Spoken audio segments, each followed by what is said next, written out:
Hello. അപ്പോൾ കുട്ടികളെ നമ്മൾ ഇന്ന് എടുക്കാൻ പോണത് ട്രാൻസ്മിഷൻ റിസപ്ഷൻ അല്ലെങ്കിൽ ബിഹേവിയറിസ്റ്റ് മോഡൽ ഓഫ് എഡ്യൂക്കേഷൻ എന്നുള്ള ടോപ്പിക്കാണ്. നിങ്ങളുടെ അസസ്മെൻറ്റ് ഫോർ ലേണിങ്ങിലെ സെക്കൻഡ് യൂണിറ്റിൽ ആദ്യം കിടക്കുന്ന സിലബസിൽ ആദ്യം കിടക്കുന്ന ടോപ്പിക്കാണത്. ഇതിൻ്റെ പേര് നല്ല ഓർത്ത് വെച്ചോളൂ. ബിഹേവിയറിസ്റ്റ് മോഡലും കൺസ്ട്രക്റ്റിസ്റ്റ് മോഡലൊക്കെ നിങ്ങൾ ബി എഡിന് വന്ന് അല്ലെങ്കിൽ ടി ടി സിക്ക് വന്ന് ചേർന്നപ്പോൾ കേട്ടിട്ട് പരിചയം ഉണ്ടാവും. രണ്ട് വേർഡ്സും അത് തന്നെ കേട്ട് പരിചയം ഉണ്ടാവും. ഇതിൽ നമ്മുടെ സിലബസിൽ പറഞ്ഞിരിക്കുന്നത് ട്രാൻസ്മിഷൻ റിസപ്ഷൻ മോഡൽ അല്ലെങ്കിൽ ബിഹേവിയറിസ്റ്റ് മോഡൽ എന്നാണ്. അപ്പോൾ ഈ ക്വസ്റ്റ്യൻ പേപ്പറിലൊക്കെ ട്രാൻസ്മിഷൻ റിസപ്ഷൻ മോഡൽ മാത്രം കണ്ട വണ്ടറടിച്ചിരിക്കേണ്ട, എന്താണെന്നറിയാണ്ട് ആ പേരൊന്ന് നോട്ടൊക്കെ എഴുതുമ്പോൾ ഈ പേരും കൂടെ അതിൻ്റെ കൂട്ടത്തിൽ എഴുതി വെച്ചപ്പോൾ ബിഹേവിയറിസ്റ്റ് മോഡൽ എന്ന് മാത്രമല്ലാണ്ട്. അപ്പോൾ അതെന്താണെന്ന് നമുക്ക് നോക്കാം. ബിഹേവിയറിസ്റ്റ് മോഡൽ എന്ന് പറഞ്ഞപ്പോൾ നിങ്ങൾ ബി എഡിനൊക്കെ വന്നപ്പോൾ നിങ്ങളുടെ ടീച്ചേഴ്സ് പറഞ്ഞ മാതിരി തന്നെ ആദ്യമൊക്കെ ബിഹേവിയറിസ് ആയിരുന്നു, ഇപ്പോൾ കൺസ്ട്രക്റ്റീവ്സ് ആയിരുന്നു എന്നൊക്കെ പറഞ്ഞിട്ട് നിങ്ങൾക്ക് കുറച്ച് ഐഡിയ ഒക്കെ തന്നിട്ടുണ്ടാവും. അപ്പോൾ ബിഹേവിയറിസ് എന്ന് പറഞ്ഞാൽ നമ്മൾ പണ്ടത്തെ സിനിമകളിലൊക്കെ ക്ലാസ് റൂമൊക്കെ കാണി അതുപോലെ ഒരു സാറ് ആയിരുന്നു പറഞ്ഞ മാതിരി ചാക്കോ മാഷിൻ്റെ കഥയൊക്കെ പറഞ്ഞ സ്ഫടികത്തിലെ ആ ചാക്കോ മാഷിൻ്റെയൊക്കെ ഒരു ഐറ്റം ആയിട്ടാണ് വരിക ഈ ബിഹേവിയറിസം. മാഷിൻ്റെ പേരും എന്താണ് എ+ബി ഹോൾ സ്ക്വയർ എന്താണെന്ന് ചോദിക്കും. അപ്പം അങ്ങനെ തത്തമ്മയെ പൂച്ച വെച്ചിട്ട് കുട്ടികൾ എന്ത് ചെയ്യണം, ഇങ്ങനെ പറഞ്ഞു കൊടുക്കണം. അതാണ് ബിഹേവിയറിസം എന്ന് പറയുന്നത്. അവിടെ എന്താ ടീച്ചർ സെൻറ്റേർഡ് ആയിട്ടുള്ള ഒരു അപ്രോച്ച് ആയിരിക്കും. ടീച്ചർ പറയും, കുട്ടികൾ കേൾക്കുക, അനുസരിക്കുക. അതിൻ്റെ അപ്പുറത്തേക്കൊന്നുമില്ല, ഒരു ഡയറക്റ്റ് ഇൻസ്ട്രക്ഷൻ ടീച്ചർ കൊടുക്കുക, അങ്ങനെ ഡയറക്റ്റ്. ഇപ്പം ഞാൻ ചെയ്യുന്നത് ഇവിടെ നിങ്ങൾക്ക് ക്ലാസ് എടുക്കുന്നത് ബിഹേവിയറിസമാണ്, ഡയറക്റ്റ് ഇൻസ്ട്രക്ഷനാണ്. നിങ്ങളായിട്ട് മിങ്കിൾ ചെയ്യുന്നില്ല, നിങ്ങളെ കൊണ്ട് നോളജ് ഉണ്ടാക്കി എടുപ്പിക്കുകയല്ല. ഞാൻ പറഞ്ഞു തരികയാണ്, നിങ്ങളത് കേൾക്കുകയാണ്, മനസ്സിലാക്കുകയാണ്, അത്രയേ ഉള്ളൂ. ഇവിടെ എന്താ ചെയ്യുക, റോഡ് ലേണിംഗ് ആയിരിക്കും. നമ്മളിങ്ങനെ കാണാപ്പാടം പഠിച്ചു പോകില്ലേ, അതന്നെ. ടീച്ചർ വരുന്നു, ഒരു ടോപ്പിക് എടുക്കുന്നു, ടോപ്പിക് ക്ലാസ്സിൽ പറഞ്ഞു തരുന്നു, ഇങ്ങനെ നോട്ടൊക്കെ തരുന്നു, ആ നോട്ട് നിങ്ങൾ അങ്ങനെ എഴുതിയെടുക്കുന്നു, ആ എഴുതിയെടുത്തത് എന്ത് ചെയ്യും, കാണാപ്പാടം പഠിക്കുന്നു, അങ്ങനെ പോകണു. അതാണ് ഈ ബിഹേവിയറിസ്റ്റ് മോഡൽ അല്ലെങ്കിൽ ട്രാൻസ്മിഷൻ റിസപ്ഷൻ മോഡലിൽ പഠനം അങ്ങനെയൊക്കെയാണ് നടക്കുക. ഇവിടെ എങ്ങനെയാണ് ലേണിംഗ് എന്ന് പറയുന്നത്, ഒരു ചേഞ്ച് ഇൻ ബിഹേവിയർ ആണ് ത്രൂ സ്റ്റിമുലസ് റെസ്പോൺസ്. നമ്മളൊരു സ്റ്റിമുലസ് കൊടുക്കുന്നതിനനുസരിച്ച് റെസ്പോൺസ് ഉണ്ടാവും. ലേണിംഗ് ഒക്കെ നമ്മൾ സൈക്കോളജിയിൽ നമ്മൾ പഠിച്ചതാണ്, ലേണിംഗ് എന്താണെന്നൊക്കെ. ഒരു ചേഞ്ച് ഇൻ ബിഹേവിയർ ആണെന്ന് പഠിച്ചു. ഇവിടെ ബിഹേവിയറിസ്റ്റ് മോഡലിൽ ആ ചേഞ്ച് ഇൻ ബിഹേവിയർ എങ്ങനെ നടക്കുക, സ്റ്റിമുലസ് റെസ്പോൺസ് റിലേഷൻഷിപ്പ് കൂടെയാണ് ആ ചേഞ്ച് ഇൻ ബിഹേവിയർ നടക്കുക. ഞാൻ ഇപ്പോൾ ടീച്ചർ ബിഹേവിയറിസ്റ്റ് മോഡലിൽ കൂടെ നിങ്ങളെ പഠിപ്പിക്കുന്നു. അപ്പോൾ ഇങ്ങനെ ഈ ബിഹേവിയറിസ്റ്റ് മോഡൽ പഠിപ്പിച്ചു, ഇതന്നെയാണ് ഈ ടോപ്പിക്ക് പഠിപ്പിക്കുകയാണ്. അത് കഴിഞ്ഞിട്ട് ഞാൻ ചോദ്യം ചോദിക്കാം, എന്താ ബിഹേവിയറിസ്റ്റ് മോഡൽ? അപ്പോൾ നിങ്ങൾ റെസ്പോണ്ട് ചെയ്യും. അപ്പോൾ എന്ത് ചെയ്തു, നിങ്ങൾക്ക് ഈ മോഡലിനെ പറ്റി ഒന്നും അറിയില്ലായിരുന്നു, അത് കുറച്ച് മനസ്സിലായി. അപ്പോൾ നിങ്ങൾക്ക് അതിനനുസരിച്ചിട്ടൊരു ചേഞ്ച് ഇൻ ബിഹേവിയർ ഉണ്ടാവും. അതേപോലെ തന്നെ റീഇൻഫോഴ്സ്മെൻ്റ് ആണ് ഇവിടുത്തെ കീ ഡിറ്റർമിനൻ്റ് എന്ന് പറയുന്നത്.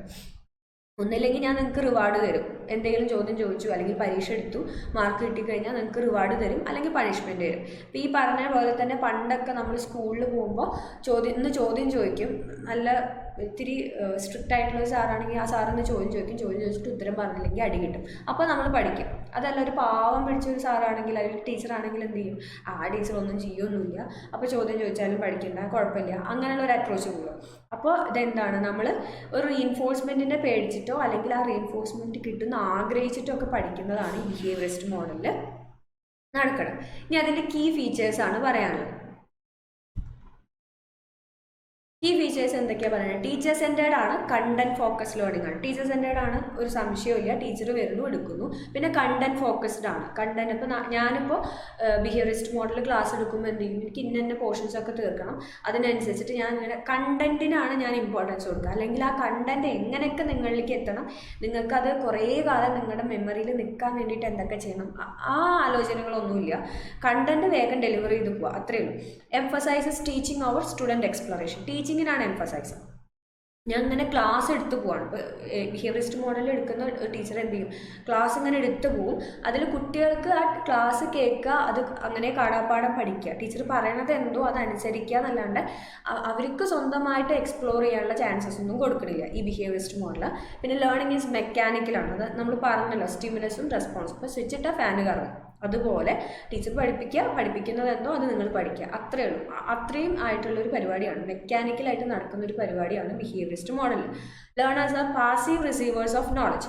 ലേണേഴ്സ് എന്താണ്, പാസീവ് റിസീവേഴ്സ് ആണ്. അവർ ആക്റ്റീവായിട്ടൊന്നും പാർട്ടിസിപ്പേറ്റ് ചെയ്യുന്നില്ല, ടീച്ചർ പറയുന്നത് കേട്ടിട്ട് അനുസരിക്കുകയല്ലേ, അല്ലാണ്ട് അവരുടെ ഒരു ആക്റ്റീവ് പാർട്ടിസിപ്പേഷൻ ഉണ്ടാകുന്നില്ല. അവർ സ്വന്തമായിട്ട് അവിടെ ഒന്നും ചെയ്യുന്നില്ല. നോട്ട് വരെ എന്ത് ചെയ്യും, ടീച്ചർ കൊടുക്കും, എന്നാൽ അതെടുത്തോ, ഇത് എൻ്റെ നോട്ട് നോക്കി എഴുതിക്കോ, അല്ലെങ്കിൽ എൻ്റെ നോട്ട് എന്ത് ചെയ്തോ, ഫോട്ടോസ്റ്റാറ്റ് എടുത്തോ എന്നുള്ള രീതിയിലാണ് പോവുക. അവർ ആ നോട്ട് ഉണ്ടാക്കാനുള്ളൊരു എഫേർട്ട് പോലും കുട്ടികൾ എടുക്കുന്നില്ല, അല്ലെങ്കിൽ അതിനുള്ളൊരു ചാൻസ് പോലും കുട്ടികൾക്ക് കൊടുക്കുന്നില്ല എന്നാണ്.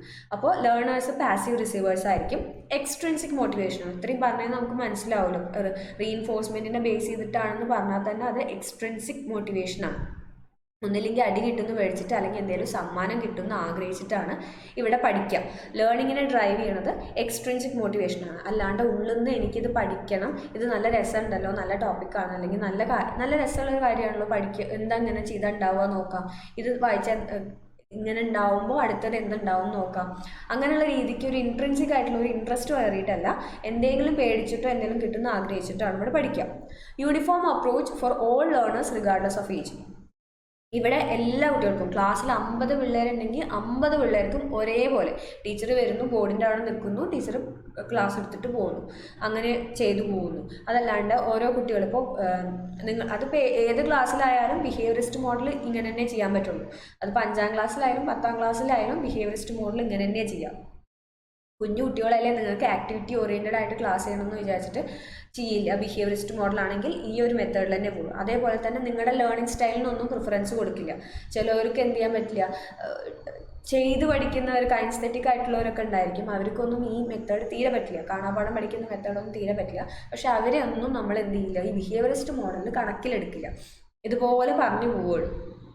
Focus on academic achievement and behaviour modification. Academic അച്ചീവ്മെൻറ്റിന് മാത്രമാണ് ഇവിടെ ഫോക്കസ് ചെയ്യുക. നമ്മൾ ഇങ്ങനെ പഠിക്കുക, ക്ലാസ് ഇങ്ങനെ എടുത്തു പോകുന്നു, അതിൻ്റെ നോട്ടൊക്കെ ഉണ്ടാക്കുന്നു, അതിങ്ങനെ കാണാപ്പാഠം പഠിക്കുന്നു, അത് പഠിച്ചതിന് ശേഷം പരീക്ഷ എഴുതുന്നു, പരീക്ഷ എഴുതി ഫുള്ള് മാർക്ക് കിട്ടി അല്ലെങ്കിൽ A+ കിട്ടി, അതിന് മാത്രമാണ് ഇമ്പോർട്ടൻസ് കൊടുക്കുന്നുള്ളൂ. അല്ലെങ്കിൽ അതുവഴിയുള്ള ബിഹേവിയർ മോഡിഫിക്കേഷൻ, ആ ലേണിംഗ് വഴിയുള്ള ബിഹേവിയർ മോഡിഫിക്കേഷനുള്ള ഇമ്പോർട്ടൻസ് മാത്രമേ കൊടുക്കുന്നുള്ളൂ. അല്ലാണ്ട് അവർക്കൊരു ഇമ്പ്രൂവ്മെൻറ്റ് ഉണ്ടാവണം, കുട്ടികൾക്കൊരു ഇമ്പ്രൂവ്മെൻറ്റ് ഉണ്ടാവണം എന്നുള്ള കാര്യത്തിലൊരു ഫോക്കസ് കൊടുക്കുന്നില്ല. ഇവിടെ പ്രൊഡക്റ്റിനാണ് ഇമ്പോർട്ടൻസ് കൊടുക്കുന്നത്, അല്ലാണ്ട് പ്രോസസ്സിനല്ല. ഇപ്പോൾ നമ്മൾ പറഞ്ഞ മാതിരി തന്നെ പരീക്ഷയ്ക്ക് വേണ്ടി പഠിക്കുക, പരീക്ഷയ്ക്ക് വേണ്ടി പഠിക്കുന്നു, പരീക്ഷയിൽ നല്ല മാർക്ക് വാങ്ങുന്നു, ആ നല്ല മാർക്ക് പരീക്ഷയിൽ കിട്ടുക എന്നുള്ള പ്രൊഡക്റ്റിന് മാത്രമേ അവിടെ ഇമ്പോർട്ടൻസ് കൊടുക്കുന്നു.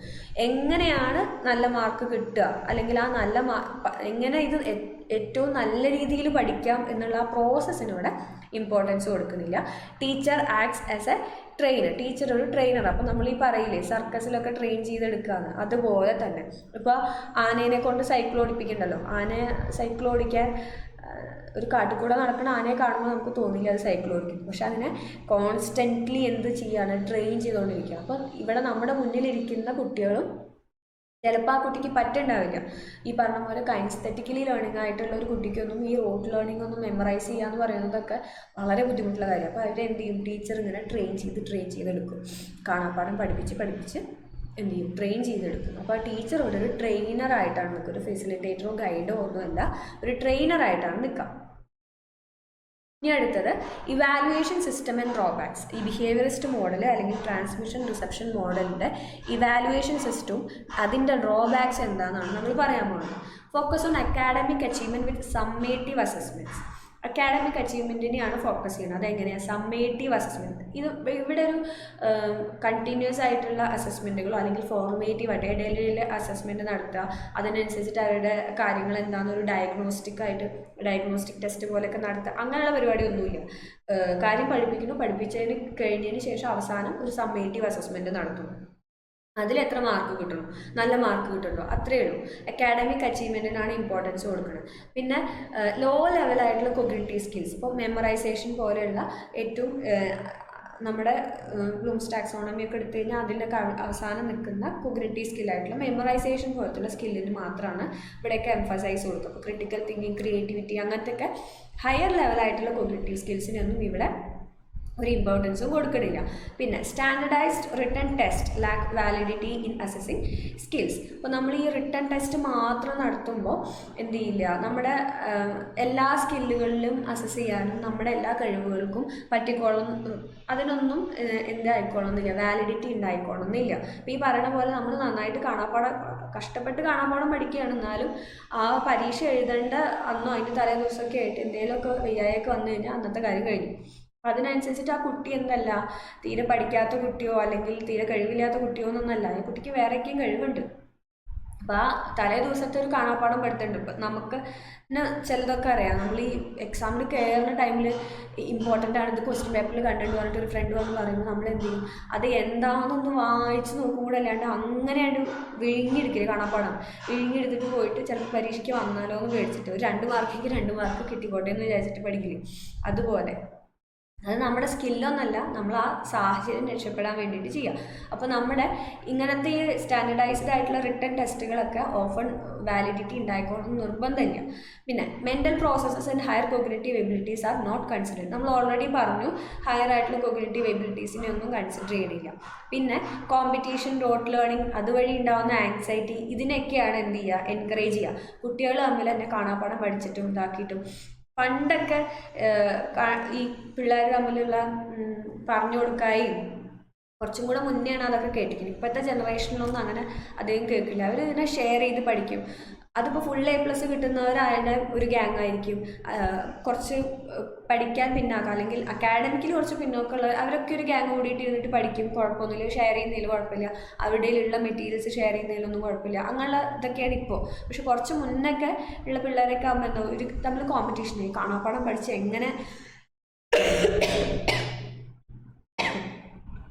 എങ്ങനെ മാർക്ക് വാങ്ങണം എന്നുള്ള കാര്യം. അത് കാരണം നമുക്ക് എന്ത് ചെയ്യും, ആങ്സൈറ്റി കൂടും, ഭയങ്കര ഉത്കണ്ഠയും. എക്സാം ആവാമെന്നൊക്കെ പറയുന്നത് എക്സാം ഫിയറൊക്കെ ഭയങ്കരമായിരുന്നു.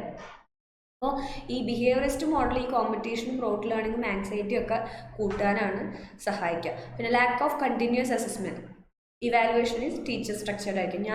ഞാനാണ് നിങ്ങൾ അസസ് ചെയ്യണേ, ഞാൻ സ്ട്രക്ചർ ചെയ്യുന്ന അസസ്മെൻ്റ് ആയിരിക്കും അത് ഞാനായിട്ട് ഉണ്ടാക്കുകയാണ്. അപ്പോൾ ഞാനൊരു മനുഷ്യനാണല്ലോ, അപ്പോൾ അതിൻ്റേതായിട്ടുള്ള ബയസുകളൊക്കെ ഉണ്ടായിരിക്കും. കണ്ടിന്യൂസ് ആയിട്ടുള്ള ഒരു അസസ്മെൻ്റ് ഒന്നും ബിഹേവിയറിസത്തിൽ നടക്കുന്നത്, നമ്മൾ നേരത്തെ പറഞ്ഞു സമ്മേറ്റീവ് ആയിട്ട് അവസാനം നടത്തുന്ന അസസ്മെൻ്റ് ആണ് ഉണ്ടാവുക. പിന്നെ limited student autonomy in demonstrating learning. കുട്ടികൾക്കുള്ള സ്വാതന്ത്ര്യം കുറവായിരിക്കും. എങ്ങനെയൊക്കെ പഠിക്കണം എന്നുള്ളതിന് അവർക്ക് ചോയ്സസ് കുറവായിരിക്കും. വേറെ രീതിയിൽ ചെയ്ത് പഠിക്കാം, അങ്ങനെയുള്ള കാര്യങ്ങളൊക്കെ ചെയ്യാം, വേറെ എന്തെങ്കിലുമൊക്കെ ചെയ്തിട്ട് അങ്ങനെയുള്ള ഓട്ടോണമി കുറച്ച് കുറവായിരിക്കും. Can lower confidence and hinder self improvement. ഇപ്പോൾ ഈ പറഞ്ഞ പോലെ കാണാപ്പാഠം പഠിക്കാനൊക്കെ ഇത്തിരി ബുദ്ധിമുട്ടുള്ളവർ, അതിങ്ങനെ മെമ്മറിയിൽ സൂക്ഷിക്കാൻ ബുദ്ധിമുട്ടുള്ളവർക്കൊക്കെ എന്ത് ചെയ്യും, ഈ വേ ആണെന്നുണ്ടെങ്കിൽ, ഈ വേ ഓഫ് ലേണിംഗ് ആണെന്നുണ്ടെങ്കിൽ കോൺഫിഡൻസ് കുറയും. അവർ എത്ര തന്നെ സമയം ഇതിനു വേണ്ടി കുത്തിയിരുന്നാലും കാണാപ്പാഠം പഠിക്കാൻ കഴിയാത്തവരാണെങ്കിൽ എന്ത് ചെയ്യില്ല, പഠിക്കുന്നുണ്ടാവും അവർ, പക്ഷെ അവർക്ക് പരീക്ഷയ്ക്ക് ചെല്ലുമ്പോൾ ആവാൻ പറ്റില്ല. അപ്പോൾ കോൺഫിഡൻസ് കുറയുമല്ലോ, എന്നെക്കൊണ്ട് പഠിക്കാൻ പറ്റില്ല, എന്നെക്കൊണ്ട് ഒന്നിനും കഴിയില്ല എന്നൊക്കെ ഉള്ള ഒരു രീതിക്കാവും. പിന്നെ rewards and punishments necessary to enhance performance. സത്യമാണ്, ഇങ്ങനെ ഒരു വേ ഓഫ് ലേണിംഗ് ആണെങ്കിൽ നമ്മൾ ഇൻട്രിൻസിക്കലി ഉള്ളിൽ നിന്നുള്ള മോട്ടിവേഷൻ അല്ലാന്നുണ്ടെങ്കിൽ എന്ത് വേണം, ഒന്നില്ലെങ്കിൽ നമ്മൾ എന്തെങ്കിലും സമ്മാനമൊക്കെ കൊടുക്കണം, അല്ലെങ്കിൽ അതിനനുസരിച്ചിട്ടുള്ള പണിഷ്മെൻ്റ് ഒക്കെ കൊടുക്കണം. അതിനനുസരിച്ചിട്ടാണ് നമുക്ക് എന്തുണ്ടാവുള്ളൂ, ഔട്ട്കം ഉണ്ടാവും. നമ്മൾ ഓൾറെഡി പറഞ്ഞ ആ പ്രൊഡക്റ്റ് ഉണ്ടാവുള്ളൂ. പ്രൊഡക്റ്റിനെ ബേസ് ചെയ്തിട്ട് മാത്രമാണ് നമ്മുടെ ബിഹേവിയറിസ്റ്റ് മോഡലിൽ ഒരു ഇവാലുവേഷനൊക്കെ നിൽക്കുന്നത്. അപ്പോൾ ഇത്രയും ആണ് ഇതിൻ്റെ ഇവാലുവേഷൻ സിസ്റ്റം, അതിൻ്റെ ഡ്രോബാക്കും പറയുന്നത്. അപ്പോൾ എന്താ പറയുന്നത്, നമ്മളൊരു ടീച്ചർ സെൻറ്റേർഡ് ആയിട്ടുള്ള ഒരു വേ ഓഫ് ലേണിംഗ് ആണ് ബിഹേവിയറിസ്റ്റ് മോഡൽ എന്ന് പറയുന്നത്. അവിടെ കുട്ടികൾക്കുള്ള റോൾ കുറവായിരിക്കും. കുട്ടികൾ പാസീവ് ലേണേഴ്സ് ആയിരിക്കും. അവരുടെ കോഗ്നിറ്റീവ് ആയിട്ടുള്ള എബിലിറ്റീസൊക്കെ ഈ റോട്ട് ലേണിംഗ് അല്ലെങ്കിൽ മെമ്മറൈസേഷൻ എന്നുള്ള എബിലിറ്റീസിൻ്റെ അപ്പുറത്തേക്ക് അവരുടെ ഒരു സ്കില്ല് ഡെവലപ്പ് ചെയ്യുന്നതിലൊന്നും ബിഹേവിയറിസ്റ്റ് മോഡലിന് വലിയ റോളില്ല എന്നാണ് പറയുന്നത്. ഇനി അത് ഇതിൻ്റെ ഒരു ഫ്ലോ ചാർട്ടാണ്. Behaviourism class room processes and ഇവാലുവേഷൻ്റെ ഒരു ഫ്ലോ ചാർട്ടാണ്. ഇവിടെ നോക്കിയാൽ അറിയാം, ടീച്ചറാണ് ഇവിടെ ഇനീഷ്യേറ്റ് ചെയ്യുക. ഇപ്പം ഞാൻ തന്നെ നിങ്ങൾക്ക് ഇന്നല്ല ഈ ഒരു യൂട്യൂബിൽ ക്ലാസ് എടുക്കുന്നത് ബിഹേവിയറിസ്റ്റ് മോഡലാണ്. അപ്പം ഞാനാണ് ഏത് ടോപ്പിക് എടുക്കണമെന്ന് ഞാനാണ് ചൂസ് ചെയ്യുക. നിങ്ങളിപ്പം എൻ്റെ മുന്നിൽ ഇരിക്കുന്ന കുട്ടികളോ ഒന്നും നമ്മൾ തമ്മിലൊരു ഇൻട്രാക്ഷൻ ഒന്നും ഇല്ലല്ലോ. അപ്പോൾ എന്ത് ചെയ്യുന്നില്ല, നിങ്ങൾക്ക് അതിൽ ചോയ്സ് ഇല്ല. ഞാനാണ് എടുക്കുക, ഇന്ന ടോപ്പിക്ക് ഞാൻ ക്ലാസ് എടുക്കുന്നു, അതിന് വേണ്ടിയിട്ടുള്ള PPT ഞാൻ തയ്യാറാക്കുന്നു. അതിലൊന്നും നിങ്ങൾക്കൊരു റോളും ഇല്ല.